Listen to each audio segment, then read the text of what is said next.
오신 것을 환영합니다. 네, 프랑스에서 즐거우신 분 오셨네요. 정말 환영합니다. 오늘 제가 조금 나누고 싶은 것은 여러분들께서 지금부터 한 140년 전에 조선 땅에서 세상에서 가장 낮은 천민이 누구였습니까? 백정이었습니다. 그렇죠? 백정이라고 낙인을 찍혔던 그 가운데 인생을 태어난 성도 없는 이름을 봉출이라는 이름을 가졌던 한 청년의 생애 가운데 있었던 얘기를 좀 나누고 싶은데요. 오늘 본문의 말씀의 이해를 해야만 도움이 될 것 같습니다. 이 백정의 아들이었는데 그 당시 백정은 인간 대접을 받지 못했잖아요. 잘 아시다시피 글 끝나가면 양반됐으면 머리를 다 땅에 대야만 됐고, 그리고 정말 어른이 되어도 이렇게 머리에 어떤 가서 쓸 수 없는 그런 정말 벗어날 수 없는 그런 감옥 같은 인생을 살았던 운명이었습니다. 그가 이제 1894년 이게 지금 백정된 모습을 좀 보여주고 있는데요. 한번 그 다음 좀 보여줘 보시죠. 이 사람들이 이렇게 그다음 모습을 보면 이렇게 대지를 짊어지고 다니고 그다음 모습을. 근데 이 백정이었습니다. 근데 이 백정 그 앞에 사진.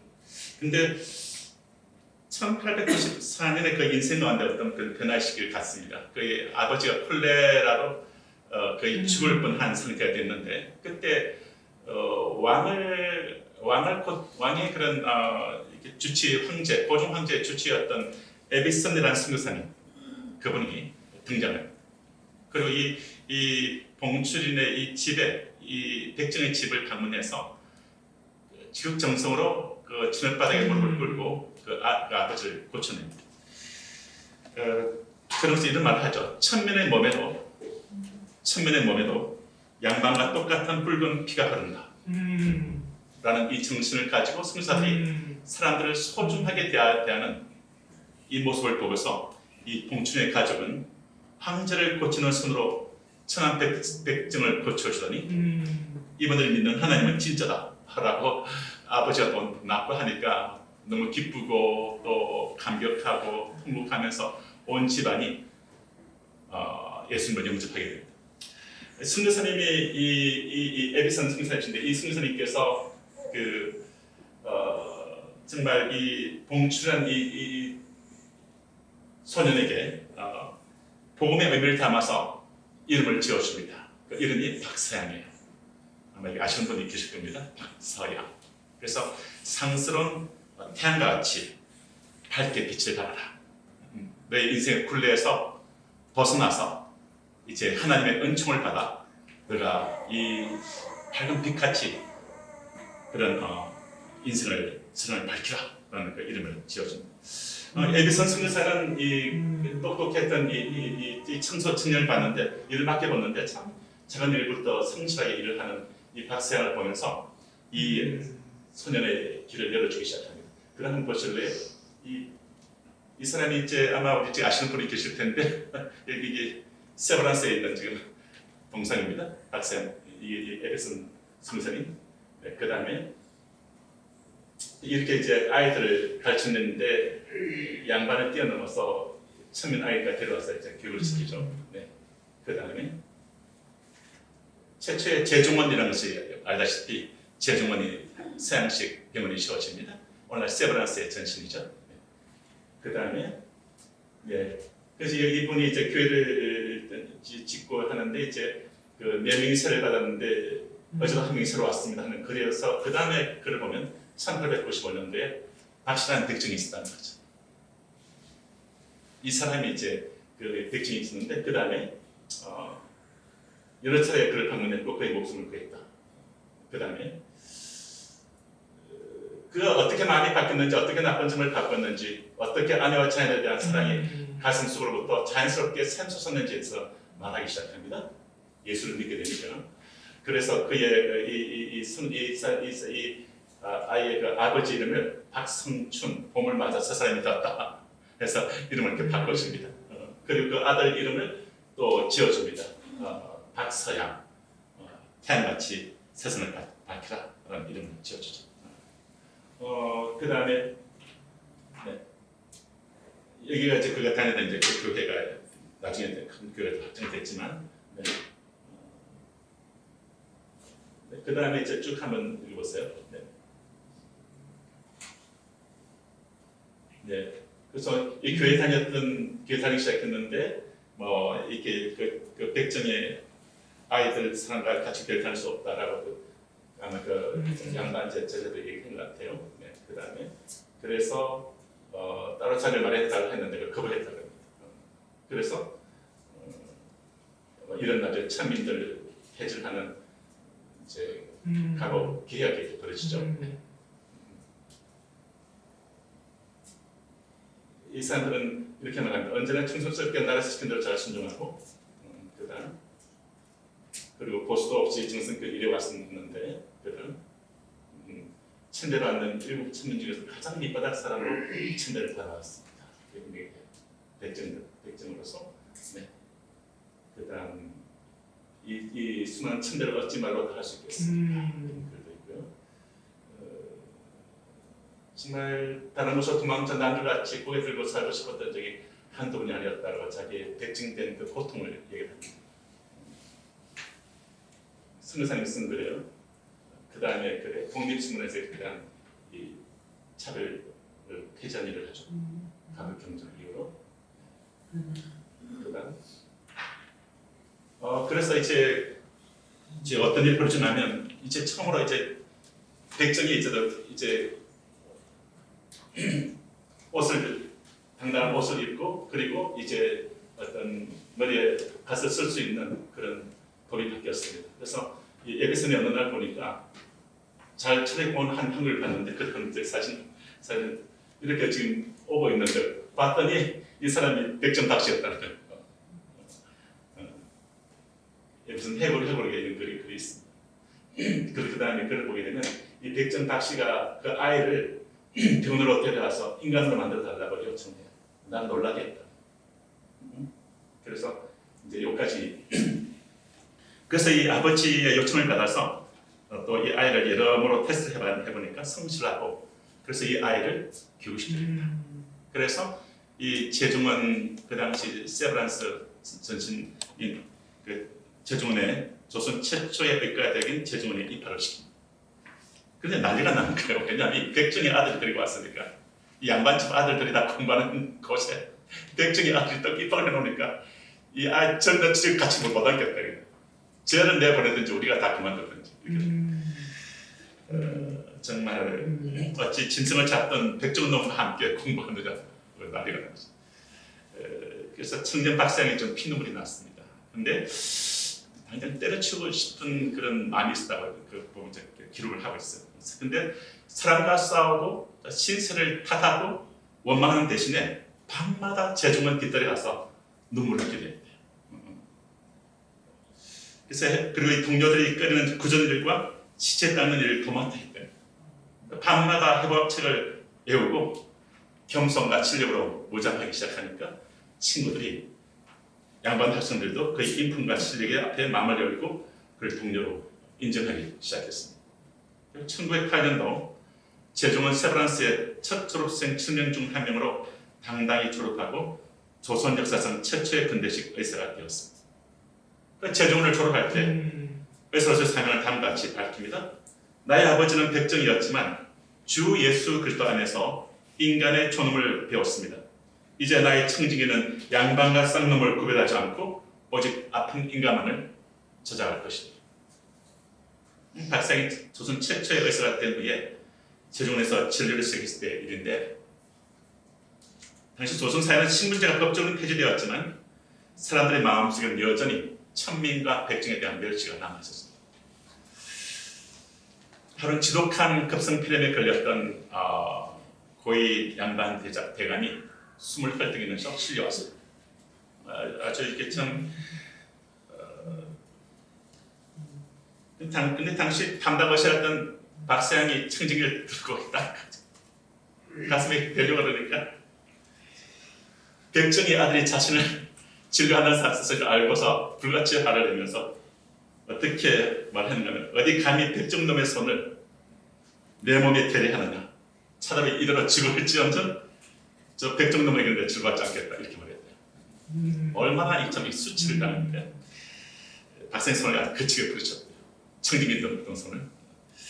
이때 박사양이 그리스도인으로서 이제 하는 그가 이제 화를 내거나 위축되지 않고 오히려 그 양반의 눈을 똑바로 쳐다보고 조용히 청지기를 자신을 가슴에 딱 댔다가 그 대감의 가슴에 청정됐대요. 되면서 어떻게 말하냐면 대감, 이 청지기를 통해서 들리는 대감의 심장 소리와 백정의 아들인 제 심장 소리는 조금도 다르지 않습니다. 하나님이 저를 위해서는 양반의 피도 백정의 피도 똑같이 붉고 존엄합니다. 저는 대감의 신분을 고치는 것이 아니라 하나님이 지으신 대감의 생명을 고치는 것입니다. 그의 눈빛에 담긴 진심과 당당함, 그 죽음 앞에서의 두려움 때문에 양반은 결국 몸을 맡겼고 박사의 밤샘 간호와 지각한 진료로 목숨을 건진 양반은 현한 날 백정 아들인 정말 박사의 손을 잡고 고개를 숙이며 눈물을 흘렸다고 합니다. 한번 조금 더 사진 한번 좀 보여주실래요? 우리 서양의 삶을 백정의 삶에서 좀 클릭해 주실래요? 이 사람이 박사양입니다. 봉추라 불렀던 성도 없고 그 다음에 눌러보실래요? 진짜 이렇게 양반의 피나 백정의 피나 똑같다네. 그 다음에 그 다음에 클릭합시다. 성경을 나가서 배우기 시작하고 세브란스 전신 그물이죠. 클릭해보세요. 여기서 공부를 하고 있습니다. 여기 뒤에 있는 이 가설선 이 청년이 박사예요. 에디슨 옆에서 수술 돕고 있죠. 그 다음에 그 다음에 저기 보면 내 속에 있는 500년 묵은 백정의 피만 보지 말고 과학의 피를 보고 배우라. 되게 의미 있는 말을 하고 있습니다. 하나님께서 창조한 인간은 다 소중하게 존중받죠. 박사양의 얼굴을 보여줘. 이 박사양이 이제 계속 클릭하십시오. 이제 졸업을 하게 됩니다. 맞은 졸업을 하게 되고 그 다음에 여기 박사양이 보이네. 여기. 그래서 세브란스 경은 세브란스 이래 졸업생 사진 되겠습니다. 제주문에. 그 다음에 박사양. 박사양이 이제 그 다음에 이 학교에 이제 화학을 가르치고 외과를 가르치고 해부학을 가르치는 교수가 됩니다. 그래서 강사에서 주교수, 부교수까지 있다가 1910년부터 1919년까지 쭉 일을 하다가 17년까지 하다가 17년도에 그 세브란스 연합의학교가 전문학교로 승격될 점 학교를 사직하고 북한으로 만주 용종을 가서 구세어원 세상을 구하자 구세어원을 개업하고 숭신학교 하나님을 경배하는 학교를 세워서 인재를 양성하고 독립군의 군의관으로 활약하고 봉오동 전투와 청산리 전투 등에서 부상당한 독립군들을 치료했습니다. 그럼 그다음 사진 쭉 한번 보여주시죠. 그다음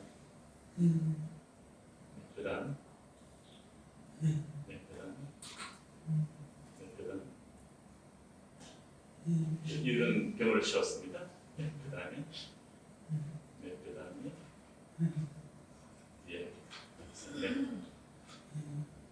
숭신학교 여기 대한민국의 사람 있고 그 다음에 박사양 군이 다 되어 있죠. 국민군 보험의학교 그 다음에 끝났을 겁니다. 그래서 이제 이게 정말 이스라엘이 늘 청년들이 이렇게 당당히 외쳤대요. 칼을 들어 짐승의 숨통을 끊던 백정의 손이 이제 사람의 숨통을 살리는 의사의 손이 되었습니다. 주님의 손에 붙잡히면 따라하실래요? 주님의 손에 붙잡히면 이걸 꼭 기억하십시오. 이게 먼저 설교하는 핵심.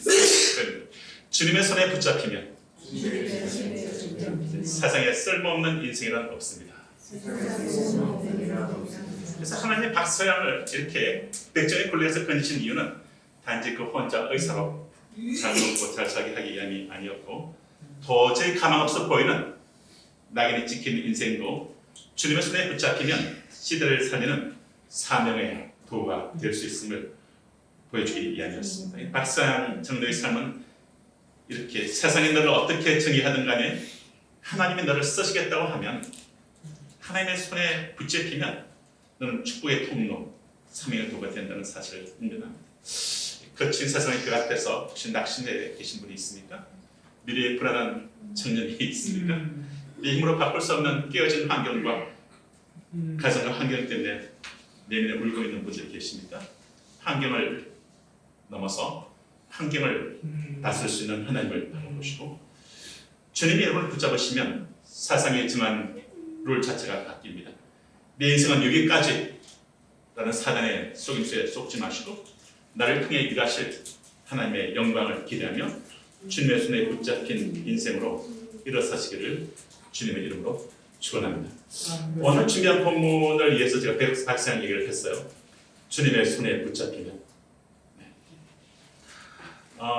오늘 이 본문의 말씀은 역대상의 4장 9절부터 10절에 등장하는 야베스의 기도죠. 이 야베스의 기도를 보게 되면 이번에 주보에다가 내용이 있을 텐데요. 야베스는 그의 형제보다 귀중한 자라라고 말씀 시작합니다. 그의 그 결론이 이렇게 나는 겁니다. 그 결론이 그렇게 끝났다는 겁니다. 그런데 그는 어떤 자였는가? 그의 이름이 야베스예요. 야베스. 그의 어머니가 이름하여 이르되 야베스라 하였으니 이는 내가 수고로 낳았다 하였더라. 야베스라는 이름 가운데 이 사람의 배경을 이해할 수 있는 말이 좀 담겨 있습니다. 야베스라는 뜻이 뭐예요? 야베스라는 뜻은 그 자체가 고통이라는 뜻입니다. 야베스라는 뜻이 그 히브리어로 그 자체의 의미가 고통, 슬픔을 뜻하는 단어입니다. 이 사람의 인생은 고통이다, 고통 덩어리다. 이 사람의 인생 자체가 슬픔이다. 이렇게 말하는 인생의 운명을 가운데 어떤 그 가정 환경이 그랬는지, 아니면 어떤 출산을 가정에서 어떤 일이 있었는지, 하여튼 이 사람의 인생에 대해서 그 의미가 너는 고통이다라고 지을 만큼 그런 굉장히 어떤 어려운 환경의 배경에서 태어난 걸 볼 수가 있습니다. 아마 그의 극심한 고통 속에서 낳았거나 가문이 당시 매우 절망적인 상황에 처해 있음을, 또는 어떤 인생 가운데 낙인이 찍혀있는 인생이 마치 백정같이 말이죠. 낙인이 찍힌 인생이었던 것 같습니다. 그 이름을 사람들이 부를 때마다 야베스야 하고 부르는 고통 덩어리야. 너는 고통 덩어리야. 너는 슬픈 덩어리야. 이렇게 부르는 그런 인생의 그런 운명 가운데 태어난 사람이고, 그런 낙인이 찍힌 인생이었던 것 같습니다. 그래서 야베스 이리 와, 이런 고통아, 슬픔아, 이런 말. 야베스가 마주하는 삶의 냉혹한 현실이었던 것 같습니다. 우리 삶에도 때로는 야베스 같은 것이 있을 때가 있습니다. 태어날 때부터 내 힘으로는 바꿀 수 없는 가난의 환경, 질병의 한계, 상처 입은 가정 환경, 이런 지경에 갇혀 숨이 막힐 때가 있습니다. 내 인생은 왜 이렇게 고통스러울까? 낙심하며 주저앉고 싶을 때도 있습니다. 그러나 성경은 야베스가 그 고통의 감옥에 갇혀 살다가 비참하게 끝났다고 말하지 않습니다. 성경은 말하기를 9절에 놀라운 반전으로 시작되죠. 야베스는 그의 형제보다 귀중한 자라. 이렇게 그 인생이 결론을 냈다고 말합니다. 도대체 어떻게 고통 덩어리였던 그 인생이, 정말 이렇게 슬픈 덩어리였던 그 인생이 어떻게 그 정말 그런 존귀한 자로, 정말 그렇게 이렇게 귀중한 자로 그 인생이 결론 낼 수가 있었습니까? 어떤 일이 벌어진 겁니까? 그 사이에 어떤 일이 벌어졌길래 그 인생이 이렇게 바뀌었습니까? 이 성경을 보게 되면 어떤 일이 벌어졌는가를 그 안에 이야기해 주고 있어요. 내 힘으로 바꿀 수 없는 이 것들 말이죠. 비참하게 끝나지 않고, 그 비결이 바로 10절에 넣어져. 10절에 따라하실래요? 야베스가 야베스가 이스라엘 하나님께 이스라엘 하나님께 아뢰어. 아뢰어. 이 야베스 하나님께 아뢰는 장면이 등장합니다. 마치 오늘 박서양 그 인생이 정말 하나님을 만나고 그리고 정말 제중은 뒤에서 기도했더니 박서양을 아마 떠올려 볼 수 있는 것 같습니다. 백정이었던 그의 인생을 바꾸신 하나님을 기억할 수 있죠. 야베스가 이스라엘 하나님께 아뢰어 이르되 야베스에게는 환경을 바꿀 돈도 인맥도 능력도 없었습니다. 집안의 배경도 없었어요. 어떻게 보면 그런 어떤 질병의 환경도 있었던 것 같습니다. 상처 입은 가정 환경으로서 내면에 깊은 상처도 있었던 것 같습니다. 그러나 그에게는 세상과 어떤 것보다 강력한 무기가 있었습니다. 그래서 하나님께 기도했더라. 하나님이 등장합니다. 바로 하늘과 땅을 지으신 만군의 여호와 하나님께 부르짖는 기도였습니다. 그런데 이 야베스가 그럼 어떤 기도를 했다고 말합니까? 세 가지 기도를 합니다. 세 가지 기도를 여러분들께서 기억하시면 좋겠습니다. 첫 번째 기도가 뭡니까? 내게 복을 주시리거든. 그러니까 내게 복을 주시거든 이 단어가 히브리어로는 이렇게 되어 있습니다.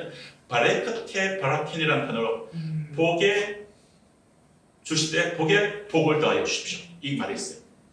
첫 번째 복은 내 인생에 필요한 어떤 것들을 주십시오. 내 인생에 필요한 어떤 것들을 공급해 주십시오.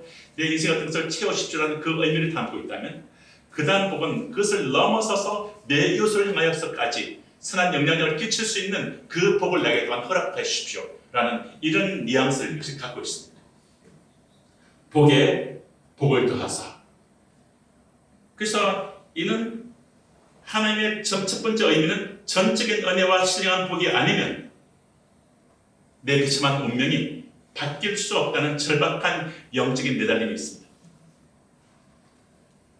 그리고 더 나아가서 나의 인생에 필요한 복을 주시는 것을 넘어서 나와 같이 고통받은 이웃에게 필요한 복을 나눠주는 인생을 살게 해달라고 선한 영향력을 끼칠 수 있게 해달라고 주님께 복을 구하고 있습니다.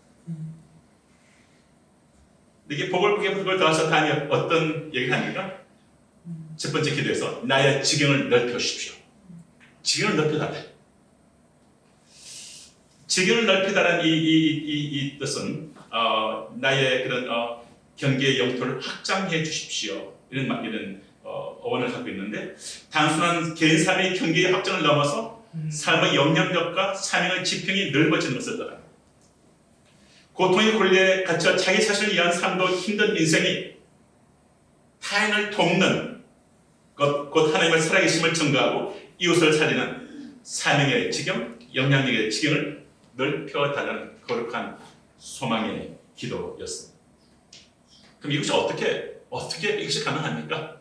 어떻게 이 인생의 이 일이 가능합니까? 그럴 때 두 번째 기도가 이거예요.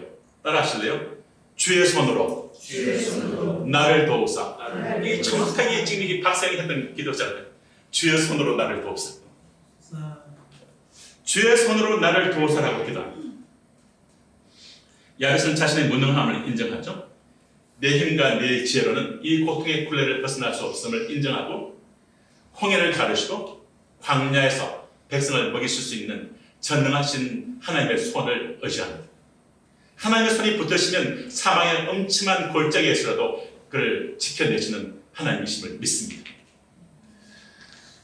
아무리 약한 자였던 소년 다윗도 정말 그 강한 거인이었던 골리앗을 이기게 할 수 있었던 것이 하나님의 손이 도와주시면 된다는 것 고백을 하고 있는 거죠. 주의 손의 강함에 대해서 성경은 무엇이라고 말씀하십니까? 여호수아 4장에 보면은 이런 말씀이 있습니다. 땅의 모든 백성이 여호와의 손이 강하신 것을 알게 하며 여호와의 손이 강하시도다. 따라하실까요? 여호와의 손은 강하시다. 여러분들께서 그 모세 지팡이 기억나십니까? 모세가 지었던 지팡이는 아마 나무 막대기였을 겁니다. 그 손에서 뭐 그 큰 힘이 있겠습니까? 뭐 제한된 어떤 일을 할 수 있겠죠? 그러나 하나님께서 모세의 지팡이를 하나님의 그놈의 손이 얹혀졌을 때 그 손은 정말 아시다시피 홍해를 가르는 이래 또는 이 하나님 백성을 이끄는 기적의 그런 도구가 되는 것을 볼 수 있습니다. 능하신 주님의 우리의 능력은 보잘것 없을지라도 능하신 주님의 손에 우리 삶을 맡길 때 새로운 역사를 이뤄낼 수 있다고 얘기합니다. 역대상 29장 12절에 주의 손에 대해서 굉장히 놀라운 말씀이더라고요. 부와 귀가 주께로 말미암는데요. 주는 만물의 주제가 되신답니다. 주의 손에 권세와 능력이 있답니다. 그리고 모든 사람을 크게 하심과 따라하실래요? 모든 사람을 크게 하심과 강하게 하심이 주의 손에 있나이다. 주의 손에 등장합니다. 주의 손에 이 하나님의 이 권세와 능력이 있사오며 모든 사람을 크게 하심과 강하게 하심이 주의 손에 있다고 합니다. 여러분, 진흙 한 덩이가 길가에서 그냥 굴러가면 그냥 진흙 한 덩이일 수밖에 없습니다. 그러나 진흙 한 덩이를 할지라도 주의 손에 붙잡혀서 그것이 잘 빚어지고 그것을 잘 이렇게 잘 능의 손에 올라가면 숙련된 투기장의 손에 들어가면 이가 달라집니다. 그리고 정말 투기장은 강한 손으로 진흙을 이기고 물매여서 정경에 다듬어 왕의 식대에 오를 귀한 도자기로 만들어낼 수 있어요. 주님의 손에 거칠고 쓸모없는 우리를 깨뜨리시고 새롭게 되시는 창조와 재창조의 권능을 하나님은 가지고 계십니다. 그래서 주님은 이렇게 말씀하시죠. 두려워하지 말라. 너의 인생에 지금 어떤 문제로 해서 네가 걱정하는 게 있느냐? 두려워하는 게 있느냐? 어떤 길이 막혀 있느냐? 두려워하지 마라. 내가 너와 함께하리라. 내가 너를 놀라지 말라. 나는 내 하나님이 됨이라. 내가 너를 굳세게 하리라. 참으로 너를 도와주리라. 따라하실래요? 참으로 나를 도와주리라. 도와주시라. 주님께서 나를 도와주시라. 참으로 나의 어려운 오른손으로 너를 붙들리라. 주님이 어려운 손으로 나를 붙들어 주겠다고 말합니다. 그러면서 하나님의 능하신 손 아래서 겸손하라. 때가 되면 너희를 높이시라. 주의 손이 능함을 얘기합니다. 이 주의 손으로 나를 도와달라고 얘기합니다. 우리 인생 가운데 주의 손으로 나를 도와십시오 라는 이것을 오늘 꼭 붙들고 가시기 바랍니다. 주의 능하신 손, 주의 능하신 손으로 이 기업을 또는 내 이 가정을 또는 자녀들을 또는 앞날의 사역들을 앞길들을 좀 도와십시오. 내 학업을 도와십시오. 사역을 도와십시오. 주의 능하신 손으로 도와십시오. 참으로 너를 도와주리라. 너를 붙들리라. 그래서 세 번째 기도는 나로 환난을 벗어나 내게 근심이 없게 하옵소서라고 기도합니다. 환난을 벗어나 내게 근심이 없게 하옵소서라고 기도합니다. 환난을 벗어나 근심이 없게 하옵소서.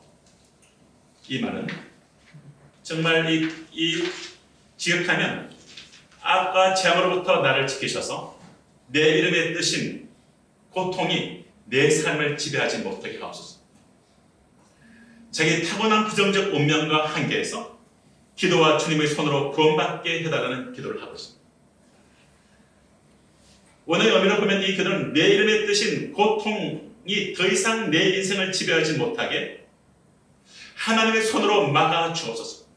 내 인생에 찍힌 그 낙인에 더 이상 내 인생의 지배하지 못하게끔 내 하나님의 손으로 막아 주옵소서. 과거의 상처와 낙인이 내 미래까지 망치지 못하도록 하나님의 손으로 나를 구원해달라고 하는 간절한 간구였습니다. 오늘 이것을 삶을 어떻게 적용할 수 있을까요? 세 가지 구체적인 믿음의 결단을 내려야 합니다. 첫 번째는 이 기도가 내 삶에 다가오기 위해서는 내 삶의 말에서 지켰던 낙인을 기도로 지어내야 합니다. 야베스는 매일 고통하라는 말을 들으면서 살았습니다. 혹시 여러분의 마음과 삶에도 또는 과거에 어떤 그런 비경으로 인해서 또는 어떤 사람들이 어떤 누군가한테 던진 부정적인 말의 낙인이 찍혀있지는 않습니까? 너는 왜 그 모양이냐? 내가 하늘이 다 그렇지. 우리 집안은 원래 안 돼. 이런 말도 나오죠. 세상에 심어놓은 부정적인 자아상들, 부모나 환경에 준 상처의 낙인을 씻겨내십시오. 야베스처럼 그것을 가지고 하나님 앞에 나아가 의탁하십시오. 세상의 낙인은 하나님의 손이 임할 때, 불이 임할 때, 하나님의 생수가 임할 때 씻겨 나갈 수 있습니다. 그리고 오히려 낙인이 사명의 도구로 바뀔 수도 있습니다. 백정이었던 그런 박사야는 자기가 백정됐던 그 삶에 오히려 운디드 힐러로서 오히려 그걸 가지고 수많은 삶을 고치는 일에 무너진 인생들을 세우는 일에 쓰임받은 것을 볼 수가 있습니다. 우리 인생에서 있었던 어떤 그런 낙인 같은 것들이 오히려 낙인을 인해서 고통하는 사람들을 오히려 이렇게 세우고 살릴 수 있는 도구가 될 수 있고 사명의 도구로 바뀔 수 있습니다. 둘째는 생존의 기도를 넘어서 사명의 기도로 지경을 넓혀야 합니다. 복에 복을 더하여 주십시오.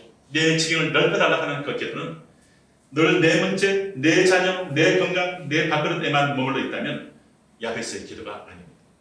물론 이 기도 다 필요합니다. 하나님 이 기도도 받으십니다. 그러나 한 걸음 들어가서 하나님 나에게 복을 주셔서 복에 복을 주시고 지경을 넓혀 주셔서 내가 이웃을 사랑하고 또 정말 그런 어떤 나 같은 낙인을 지킨 영혼들 오히려 그들 살리는 일들을 감당하고 그리고 정말 드러나서 미션하고 하는 이 일에 내게 건강의 지경을 넓혀 주시고 재정의 지경을 넓혀 주시고 내면의 강건함을 주시고 그래서 남은 평생 연약한 자를 돌보는 일에 내 몸을 사용하여 주십시오.